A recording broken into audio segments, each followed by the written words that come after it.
नमस्कार, आप देख रहे हैं उत्कर्ष मीडिया। लोक जनशक्ति पार्टी रामविलास के राष्ट्रीय अध्यक्ष चिराग पासवान दिल्ली से पटना एयरपोर्ट पहुंचे। इस दौरान पटना एयरपोर्ट पर बयान देते हुए चिराग पासवान ने कहा, शुरू से हमारा स्टैंड क्लियर रहा है कि गठबंधन चुनाव के बाद भी किया जाएगा। जब चुनाव समीप आएंगे उसी वक्त यह तय किया जाएगा कि लोक जनशक्ति पार्टी रामविलास किस गठबंधन का हिस्सा है। तब तक हमारी प्राथमिकता है पार्टी के संगठन को मजबूत करना, जनता के बीच जाना और इसी प्राथमिकता के साथ पार्टी का ध्यान केंद्रित है। वहीं सूरजभान सिंह को लेकर चिराग पासवान ने कहा, वह अभी जहां पर हैं वहीं का चिंता करें। जिनके साथ हैं और जिनके साथ मिलकर उन्होंने परिवार और पार्टी को तोड़ने का षड्यंत्र रचा, उनकी चिंता वहां के लिए होनी चाहिए। मेरी चिंता करने के लिए पार्टी और पार्टी के तमाम नेता कार्यकर्ता हैं। हम लोग उस दौर से बहुत आगे निकल चुके हैं। वहीं पशुपति पारस के बयान पर प्रतिक्रिया देते हुए चिराग पासवान ने कहा, अफसोस इसी बात का है कि उन्होंने कभी अपना नहीं माना। दिक्कत तो इसी बात की थी, पापा के जाने के बाद परिवार के सबसे बड़े वही थे। अगर उन्होंने मुझे अपना नहीं माना तो क्या पापा के जाने के बाद वह मेरे साथ ऐसा करते? क्या अगर मैं उनका अपना बेटा होता तो क्या वह मेरे साथ ऐसा करते? चिराग पासवान ने कहा, कैसे फ़ोन नहीं है, आप नहीं मानिएगा वह अलग बात है।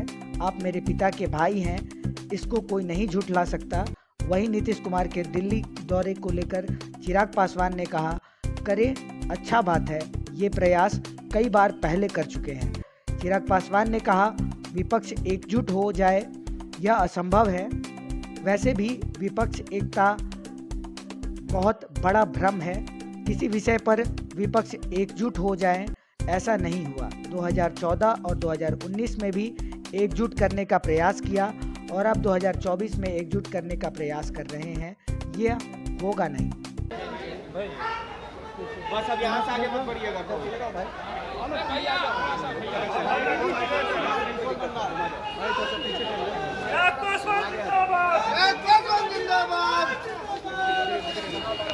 महागठबंधन से आपको ऑफर आ रहा है, लगातार महागठबंधन से आपको ऑफर मिल रहा है कि चिराग पासवान हमारे साथ आ जाए।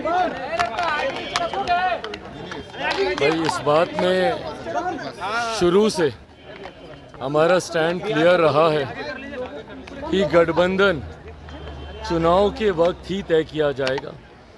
जब चुनाव समीप आएंगे उसी वक्त ये तय किया जाएगा कि लोक जनशक्ति पार्टी रामविलास किस गठबंधन का हिस्सा है। तब तक हम लोग की प्राथमिकता पार्टी के संगठन को मजबूत करना, जनता के बीच जाना, अपने जनाधार को बढ़ाना, इसी प्राथमिकता के ऊपर फिलहाल पार्टी का ध्यान केंद्रित है और उसी पर हम लोग अभी काम कर रहे हैं। चिराग जी, सूरजभान सिंह जो कि आपके काफी ज्यादा करीबी है, उन्होंने कल एक बयान दिया है और कहा है कि अगर चिराग पासवान और पशुपति पारस एक साथ नहीं आते हैं तो बहुत ही दिक्कत हो जाएगी। भाई क्या दिक्कत होगी, नहीं दिक्कत होगी, वो अभी जहाँ पर हैं वहाँ की वो चिंता करें।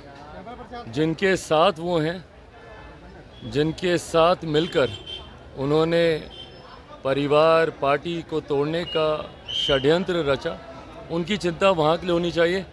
मेरी चिंता करने के लिए पार्टी के तमाम कार्यकर्ता हैं और हम लोग भाई उस दौर से अब बहुत आगे निकल चुके हैं। पर पशुपति पारस ने तो साफ कह दिया कि चिराग पासवान हमारे भतीजा नहीं, हमारे खून नहीं है। भाई अफसोस इसी बात का है कि उन्होंने कभी मुझे अपना माना ही नहीं ना।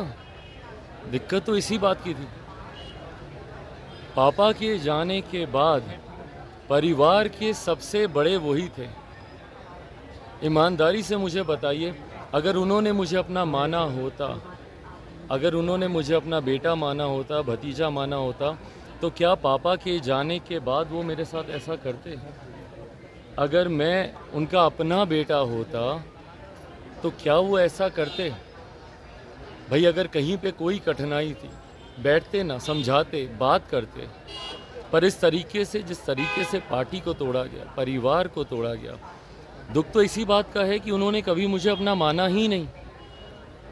आज पापा के जाने के बाद जिन परिस्थितियों में उन्होंने मुझे धकेल दिया, अगर वो मुझे अपना मानते तो संभवतः शायद वो कभी ऐसा करते नहीं। बट बहरहाल अब इन सब चीज़ों से बहुत आगे मैं निकल चुका हूँ, मेरी पार्टी निकल चुकी है पर बार बार इन्हीं बातों को कहते रहना, इसका कारण मेरी समझ के परे है कि क्यों इन्हीं बातों को बार बार दोहराया जाता है। भाई आप अपनी पार्टी के कार्यों में लगिए, आप अपने मंत्रालय के कार्यों में लगिए। बार बार मेरे नाम को लेकर मुझे इस तरीके से बेइज्जत करना, बार बार मेरे ऊपर इस तरीके की बातें करना, मैंने आज तक पिछले 2 सालों में आप देख लीजिए, ना मैंने उनके बारे में कभी कुछ कहा, ना कभी कुछ बोला, पर उन्होंने हमेशा समय समय पर रह कर जिस तरीके से मुझे अपमानित करने का, मेरे परिवार के बारे में बातें करने का। भाई आज की तारीख में एक बड़ी जिम्मेदारी है केंद्रीय मंत्री के तौर पर आपके पास,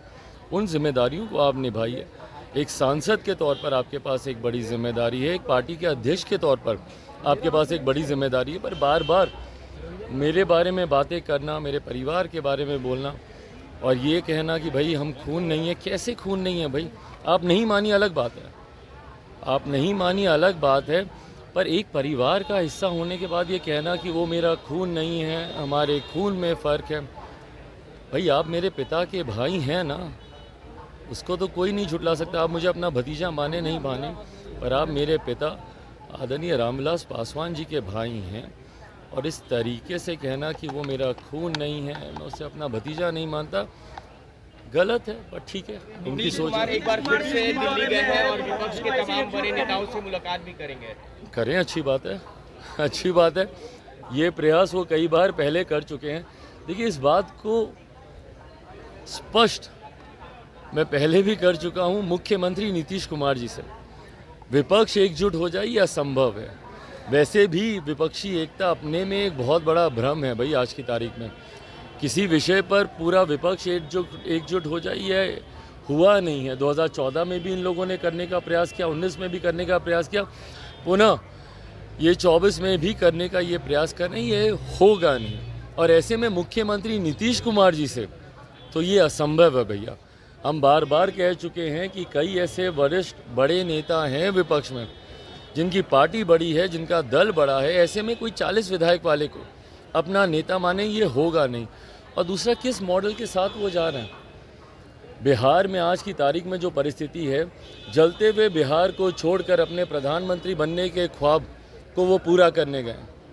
उनके पास इतनी फुर्सत नहीं है कि बगल में भाई शास्त्री नगर है वहाँ पे चले जाएं, वहाँ पे लोग किस बदहाली में जी रहे हैं उनको देखने की फुर्सत मुख्यमंत्री नीतीश कुमार जी के पास नहीं है। पर अपने प्रधानमंत्री बनने के सपने को पूरा करने के लिए यहाँ पर लोगों को जलता हुआ छोड़कर वो दिल्ली भागे गए।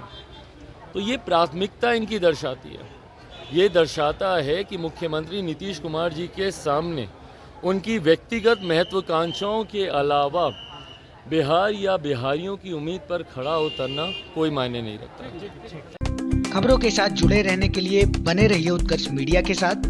चैनल को सब्सक्राइब करें, शेयर करें, लाइक करें। धन्यवाद।